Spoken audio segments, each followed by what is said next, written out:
Assalamualaikum warahmatullahi wabarakatuh. Perkenalkan, nama saya Wida Suciantina dari kelas F2 Manajemen dengan NPM 10120525. Di sini saya akan memaparkan materi yang berjudul Rasio Keuangan Perusahaan serta menganalisis salah satu perusahaan, yaitu PT Gudang Garam Tbk.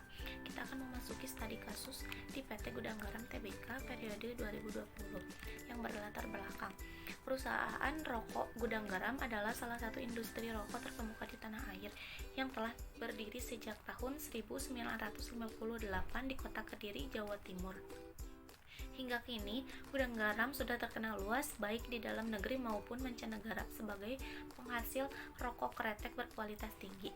Produk Gudang Garam bisa ditemukan dalam berbagai variasi, mulai sigaret kretek kelobot atau SKL, lalu ada sigaret kretek linting tangan atau SKT, hingga sigaret kretek linting mesin atau SKM. Bagi Anda para penikmat kretek sejati, komitmen kami adalah memberikan pengalaman tak terhingga dalam menikmati kretek yang terbuat dari bahan pilihan berkualitas tinggi. Lalu ada cara mencari data perusahaan. Yang pertama, PT Bursa Efek Indonesia atau idx.co.id. Yang kedua, lalu buka perusahaan tercatat. Yang ketiga, laporan keuangan tahunan. Yang keempat, cari nama perusahaan yang dituju. Yang kelima, download data. Berikut merupakan lampiran laporan neraca serta laporan laba rugi pada keuangan PT Gudang Garam Tbk. Kemudian kita akan mencari rasio pada perusahaan PT Gudang Garam. Yang pertama ada rasio likuiditas, yang kedua ada rasio aktivitas. Rasio likuiditas dari PT Gudang Garam, di sini sudah terdapat data-datanya. Yang pertama yaitu current ratio dengan memasukkan aset lancar dibagi utang lancar. Di sini terdapat angkanya yaitu 49.537.929 perak dibagi 17.9.992 perak. Hasilnya 2,9 kali, artinya Rp1 utang lancar dapat menjamin 2,9 kali dari aset lancar. Yang kedua ada quick ratio. Di sini akan memasukkan aset lancar dikurangi persediaan dibagi utang lancar, yang angkanya 9.643.469 dibagi 17.9.992 perak. Hasilnya 0,57 kali, yang artinya Rp1 utang lancar dapat menjamin 0,57 kali aset lancar. Dan yang kedua ada rasio aset atau aktivitas. Yang pertama ada TATO atau total asset turnover, yaitu dengan memasukkan penjualan dibagi total aset dengan angkanya 114.477.311 perak dibagi 78.191.409, yang hasilnya 146%. Artinya penjualan yang dihasilkan lebih besar dari total aset tetap yang ada.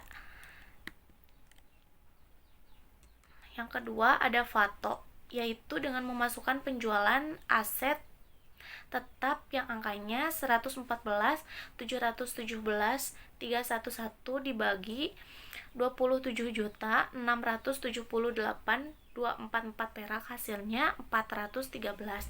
Artinya penjualan yang dihasilkan lebih besar dari total aset tetap yang ada.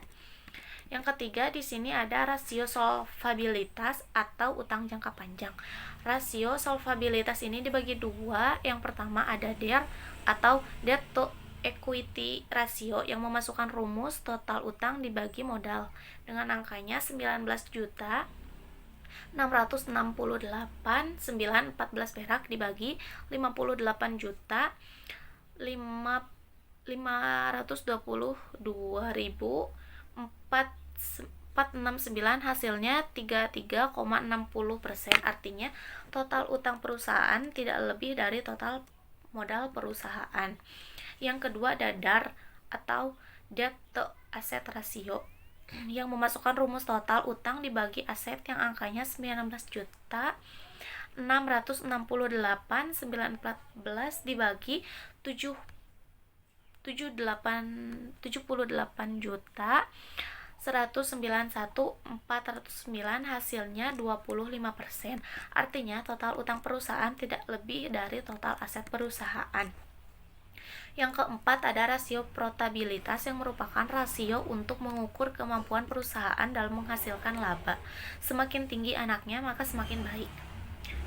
Semakin tinggi angkanya maka semakin baik. Rasio profitabilitas yang dibagi menjadi 3, yaitu yang pertama ada GPM dengan rumus laba kotor dibagi penjualan dengan angkanya 17.388.244 perak dibagi 114.477.311 hasilnya 15%. Artinya dengan rata-rata industrinya 20%, maka GPM di bawah rata-rata. Yang kedua ada OPM dengan rumus EBIT dibagi penjualan dengan angkanya 9.663.133 perak dibagi 114.477.311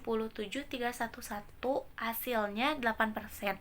Dan yang ketiga ada NPM dengan rumus ET dibagi penjualan dengan angkanya 7.591.705 perak dibagi 114.477.311 hasilnya 7%, maka masih di bawah rata-rata. Dengan kesimpulan, maka profitabilitas PT Gudang Garam Tbk masih di bawah rata-rata.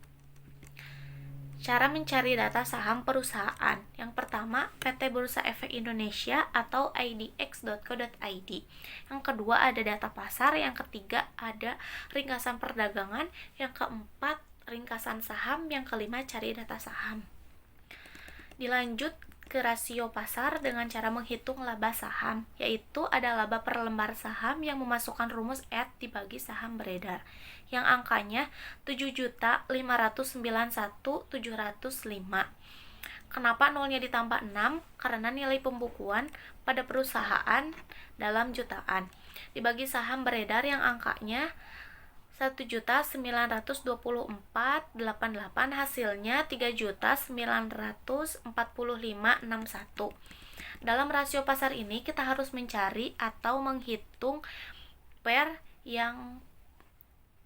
yang pertama ada PER yang memasukkan rumus harga per lembar saham dibagi laba per lembar saham dengan angka 32.850 dibagi 3.945.61 hasilnya 8 kali. Artinya laba yang diperoleh dari saham 8 kali lebih kecil daripada harga per lembar saham yang beredar. Yang kedua ada nilai buku perusahaan dengan memasukkan rumus pasar saham dibagi nilai perusahaan yang angkanya 32.850 dibagi 304.15,69 yang hasilnya 1 kali. Artinya nilai harga saham sudah 1 kali lebih besar dibanding dengan kekayaan bersih perusahaan. Sekian pemaparan materi yang disampaikan mengenai rasio keuangan perusahaan serta analisis keuangan perusahaan pada PT Gudang Garam. Mohon maaf apabila ada kesalahan serta ada kata yang kurang berkenan. Assalamualaikum warahmatullahi wabarakatuh.